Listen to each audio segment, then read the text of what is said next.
Passable. You can have it and not die. Did it?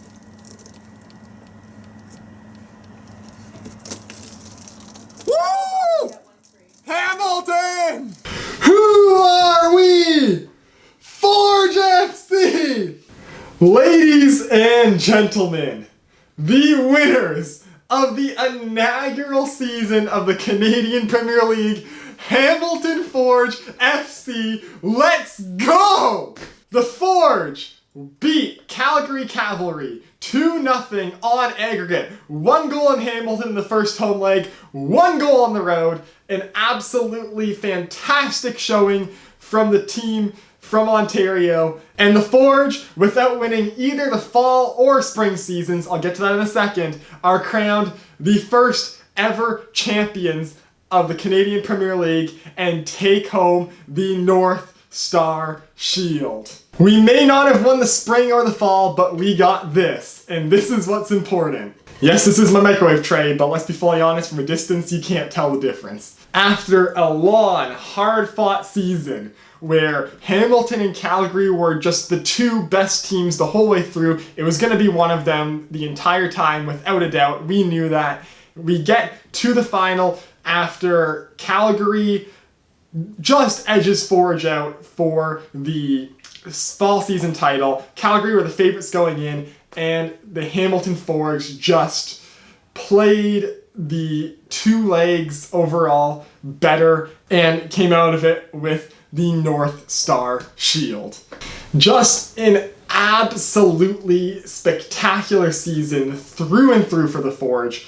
They represented the CPL incredibly well in the CONCACAF League this summer, were by far and away the best team throughout the entire regular season besides Calgary. Possibly in the fall season were the better team. They had a game against York 9 where they rested all their star players because of how tight their schedule was because of the CONCACAF League, and they lost the fall season because of that game. So there's an argument that a Hamilton Forge team that doesn't play in the CONCACAF League wins the fall season, and I think that is true. Albeit, yes, the Cavalry did have the Canadian Championship run and still won the fall season even with that. But these two teams were neck and neck the whole way through, and in the end, in this one big game where the winner takes all, the Hamilton Forge pulled through and got the win. Now, Calgary played incredibly well. They just could not find a way through. I think as the season went on, Dominic Malonga slowed down, and with that, Calgary's just offensive ability as a whole just seemed to fall off as the season was going on.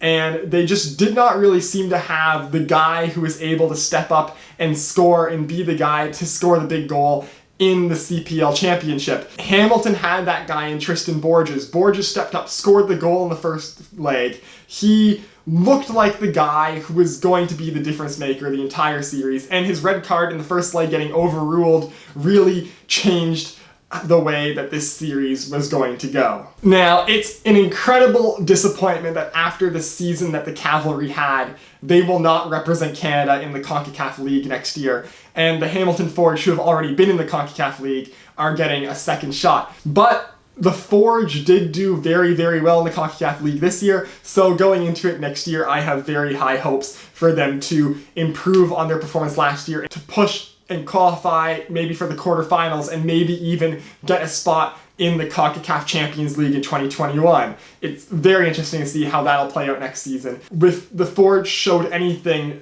in these two games, it's that they can win tight home-and-home series, tight aggregate goal series against very good opposition like the Cavalry. And yes, they did lose to the Cavalry in the Canadian Championship, but this just shows that they've grown as a team and they've improved. And I think the Cavalry, part of their problem here was that they were the best right from the get-go, and they kind of settled in and didn't really grow and become better as a team. Whereas the Hamilton Forge got off to a rough start, tied their first game against York 9, took a couple games in the spring season to get going, and then got knocked out early in the Canadian Championship in the second round to Calgary. And it took them a while to really reach their full form, and they just improved as the season went on with the goal of becoming able to beat the Cavalry in a home-and-home final to become the CPL champions. And I think the Forge just built towards that goal better than the Cavalry did. The fact that the Cavalry won both the spring and fall seasons and then do not win the North Star Shield, it took away from Hamilton winning a little bit for me, but in the end, that's just how a lot of sports leagues are. I mean, right now in MLS, Toronto FC was 4th in the East, Seattle was 2nd in the West. Neither of them were anywhere close to winning the Supporter Shield, and yet they're the two teams who are challenging for MLS Cup. Hell, in North American sports, this is the standard. In the NHL, the 8th seed. Hell, in the NHL, the 16th ranked team out of 31 in the regular season can win the Stanley Cup. So having your team that was second best over the entire regular season winning the championship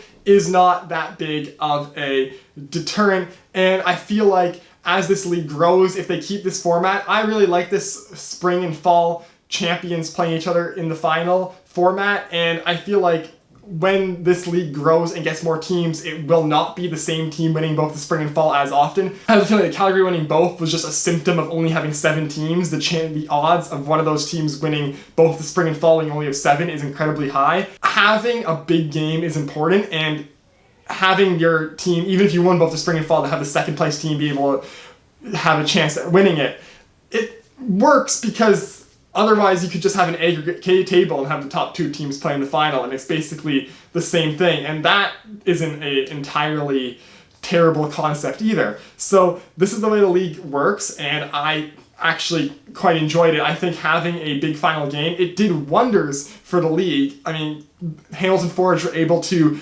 grab over 10,000 people, which is the most that they've had since the first game where they gave away a bunch of free tickets, and then the Cavalry sold 5,800 tickets. ATCO Field has a capacity of just over 5,200. So they were like 600 people over capacity. More people were at this game yesterday than there were people at the Calgary-Vancouver game or Calgary-Montreal games in the Canadian Championship. So more people went to see the CPL final than the semi-finals of the Canadian Championship where they were playing an MLS team. So just having a big game is huge for the sport. It helps grow it because you're reaching out to the more casual fan and getting them hooked on the atmosphere of the game, and that is just so important. As for this game itself, I'm gonna be fully honest, the refereeing really took away from how good both of these legs could have been. There was the complete mess on the 2 red cards in the first game, and the Borges red card was overturned. I still maintain that that was the right call to be made on the field, but if we had VAR, that obviously would not have been made. This game, the Hamilton goal to put them up 2-0. Again, an argument that could have been a penalty for Calgary, as Dominic Zator was kicked in the back of the leg as the ball was getting knocked out of the Hamilton box. And again, that's the type of call that from that angle, and when the players go down like that, as a referee, you're going to automatically assume when both players reach for the ball and neither of them are really at the ball, you're going to assume that the attacking player in the box is the one who is going to have made the foul, especially when the ball ends up going out of the box. So in that scenario, again, yes, with no VAR, I think that's the call you're going to get.